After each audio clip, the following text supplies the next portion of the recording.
Okay, let's dive right into this. If you're someone who loves a good mystery, and especially if you appreciate the absolute precision of ancient texts, well, you are in for a serious treat today. We're going to play the role of historical detectives here, doing a really deep search into the Bible to uncover a chronological timeline that's actually just hiding in plain sight. So we are going to reverse engineer a very specific, super famous timeline, and we're going to do it using literally nothing but the source text itself. So here's the mystery we're tackling today. For centuries, there's been this famous rabbinic tradition that says the biblical patriarch Jacob was exactly 84 years old when he got married. Now, if you're a focused learner, you hear a claim like that and you immediately have to ask, wait, is that number just some external myth? Is it just a tradition passed down through centuries of commentary? Or is it a mathematical certainty that we can definitively prove using only the primary text? Well, spoiler alert, the math is entirely 100% right there in the text. Seriously, you just got to know where to look. By doing a deep search into the Bible and basically dusting for chronological fingerprints across the book of Genesis, we can actually prove this step by step. And get this, we're not going to rely on any outside sources or, guesses or estimates. We're just going to dig into the text, find the hard data points, and calculate our way straight to the truth. Section 1. Starting from the end. To solve this timeline, we actually need to pull a classic detective move. We have to start right at the scene of the crime, or, well, in this case, the very end of the timeline, and work our way backward. So our investigation kicks off with Exhibit A. This is a direct quote from Genesis chapter 47, verse 9. At this point in the story, Jacob has traveled all the way down to Egypt to finally be reunited with his son, Joseph. He's standing right there in front of Pharaoh, and Pharaoh just straight up asks him his age. Jacob replies, "The days of the years of my pilgrimage are 130 years. Let's just pull that number out for a second. 130. This right here, this is our bedrock. It's the absolute, unshakable data point that the entire rest of our timeline is going to be reverse engineered from. We know with total absolute certainty that at the exact moment Jacob arrives in Egypt, he is exactly 130 years old. So definitely keep that number locked in your mind. Section 2. Joseph's hidden timeline. Now the thing is, Jacob's age alone doesn't actually solve the puzzle of when he got married. To figure that out, we need a bridge. We kind of have to cross-reference his timeline with the timeline of his son Joseph. Because think about it. If we can figure out exactly how old Joseph was when Jacob arrived in Egypt, we can essentially solve for X. So we turn to Exhibit B, which is another incredibly precise data point from Genesis. Chapter 41, verse 46 tells us, Joseph was 30 years old when he entered the service of Pharaoh, king of Egypt. This is that big moment when Joseph is elevated to power to prepare for the massive famine that's coming. So boom, we can extract our second piece of hard data. Joseph is exactly 30 years old at the start of his leadership in Egypt. But wait a second, Jacob didn't arrive in Egypt when Joseph was 30. No, Jacob arrived several years later when they were already well into the famine. So we need to calculate exactly how many years passed between Joseph turning 30 and Jacob finally showing up. And that brings us perfectly to Exhibit C. This is our crucial contextual clue. When Joseph finally reveals his identity to his brothers and tells them, "Hey, go get our father Jacob," he says this in Genesis 45:6. "For the famine has been in the land these 2 years." That single sentence right there, that is what bridges the gap in our timeline. Let's move to the math and see how this builds our calculation step by step. Okay, step 1. Joseph is 30 when he stands before Pharaoh, right? Step 2. We know from the text that Egypt immediately went through 7 years of plenty. So 30 plus 7 puts Joseph at 37.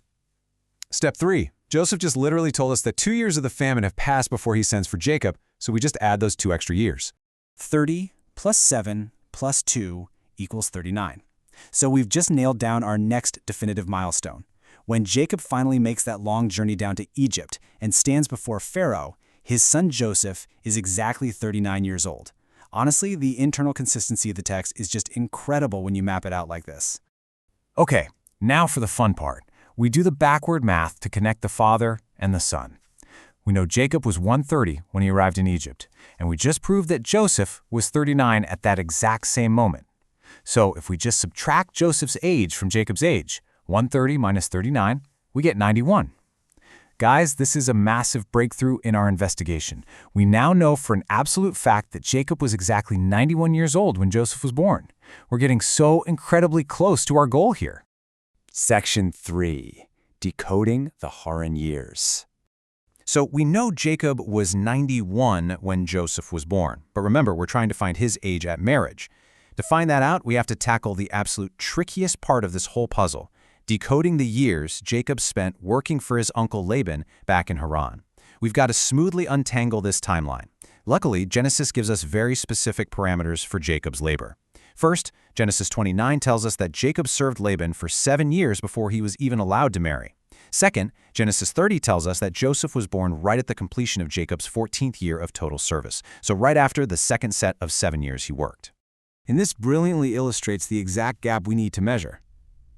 Just look at the comparison here. We have Joseph's birth, which we already mathematically proved happened when Jacob was 91. Now, if Joseph was born after 14 total years of Jacob living and working in Haran, then we just do the math and subtract 14 from 91. That means Jacob was exactly 77 years old when he first set foot in Haran. Now let's just walk that timeline forward from his arrival just to see the smooth logic of it all. Jacob arrives in Haran at age 77. He works for 7 years for his bride. 77 plus 7 brings him right to the moment of his marriage. Then he works another 7 years, bringing him to age 91, which perfectly aligns with the birth of Joseph. So really, the only question is, what is 77 plus those first 7 years of work? So the crucial point is 84. The math aligns absolutely perfectly. By taking hard numbers directly from the biblical text, starting at the very end of Jacob's life, and reverse engineering the timeline through Joseph's age and those years of labor in Haran, we actually have definitive mathematical proof. Jacob married at exactly 84 years old. That whole tradition? It wasn't a myth at all. It was literally just basic arithmetic, hiding right there in the text. Section 4. The final timeline revealed. Now, what's really interesting about this is, well, we've dusted for fingerprints, we've done all the math, and we have fully solved the mystery. Let's just pull back for a second and look at the grand finale, the entire seamlessly integrated timeline that we literally just built from scratch. Look at how beautifully structured this is. Check out the flow we just unlocked. Jacob arrives in Haran at age 77. Exactly 7 years later, he gets married at 84. 7 years after that, his son Joseph is born when Jacob is 91. And exactly 39 years later, Jacob travels to Egypt at the ripe old age of 130. Every single data point perfectly corroborates the others. There are zero contradictions here, just a perfectly hidden, chronologically satisfying framework that was just waiting to be discovered. Honestly, this kind of mathematical precision really proves just how intricately woven and reliable these ancient texts can be. And it definitely makes you wonder, if a simple timeline of a man's life is this mathematically precise, what other hidden puzzles and chronological Easter eggs are sitting quietly in plain sight, just waiting for a focused learner with a calculator to come along and solve them? Keep reading closely, keep asking those deep questions, and I'll see you in the next explainer.